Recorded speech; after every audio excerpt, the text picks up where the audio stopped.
came the shirt.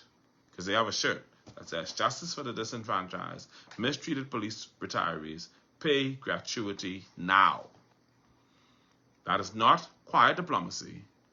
That is not polite correspondence. That is a public warning. According to the information shared with CMI, some retired and pensioned officers have already been waiting for gratuity payments dating back to 2013. Let that sink in. Men and women who wore the badge, who faced armed suspects, who worked nights, holidays, hurricanes, and pandemics, are now allegedly more than a decade later still waiting for what they say they earned. Gratuity is not charity. It is not a favor. It is compensation owed at retirement. If true, this is not a delay. It is a saga. Of course, the letter from the Police Staff Association pulls no punches. The Police Staff Association did not whisper its concerns.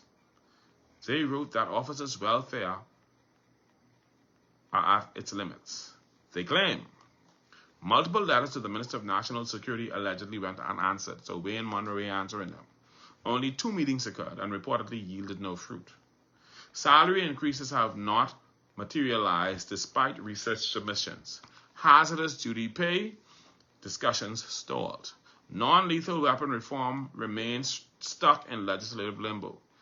And a reported $100 million obligation to Kalina Insurance remains unresolved with potential implications for officers' benefits. The PSA says they even escalated matters to the Office of the Prime Minister, yet no substantive solution has been provided. At what point does discussion become delay? At what point does consultation become stagnation? The letter recounts that the minister's stated objective is for off-duty officers to be armed and to fight guns with guns. But the Police Staff Association argues that without non-lethal legislative reform, officers are left with one legal tool, deadly force, and that in recent years, officers lawfully dispatched to dangerous situations have reportedly faced manslaughter and murder charges. Imagine that tension. Respond to danger, use force, then defend yourself in court, and still go home wondering if your pension and gratuity are secure. The optics are quite dangerous. When serving officers begin publicly signaling distress, when retirees start wearing protest slogans, when a staff association declares welfare at its limits, that is not a minor human resources issue. That is institutional strain. Because here's the uncomfortable truth. If the people entrusted with enforcing the law feel unheard, if retirees feel discarded, if financial entitlements remain allegedly unresolved for over a decade, what message does that send to the rank and file of the Royal Bahamas Police Force?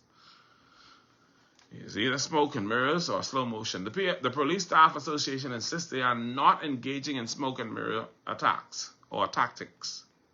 They are demanding transparency, a written response, a defined timeline, not promises, not platitudes, not we're working on it. A timeline, and until that timeline appears, the pressure will only build because nothing ignites public emotion faster than the image of a retired officer who once ran toward danger, now allegedly chasing paperwork for 13 years. So now we have the questions. The government has not, within the material shared, publicly rebutted these claims. So the questions remain. Are gratuities dating back to 2013 still outstanding? What is the status of the reported $100 million insurance obligation? Why has non-lethal reform allegedly not advanced? When will officers receive clear resolution? Silence in moments like this speaks loudly. One thing is certain. There's no longer an internal memo. This is a public reckoning.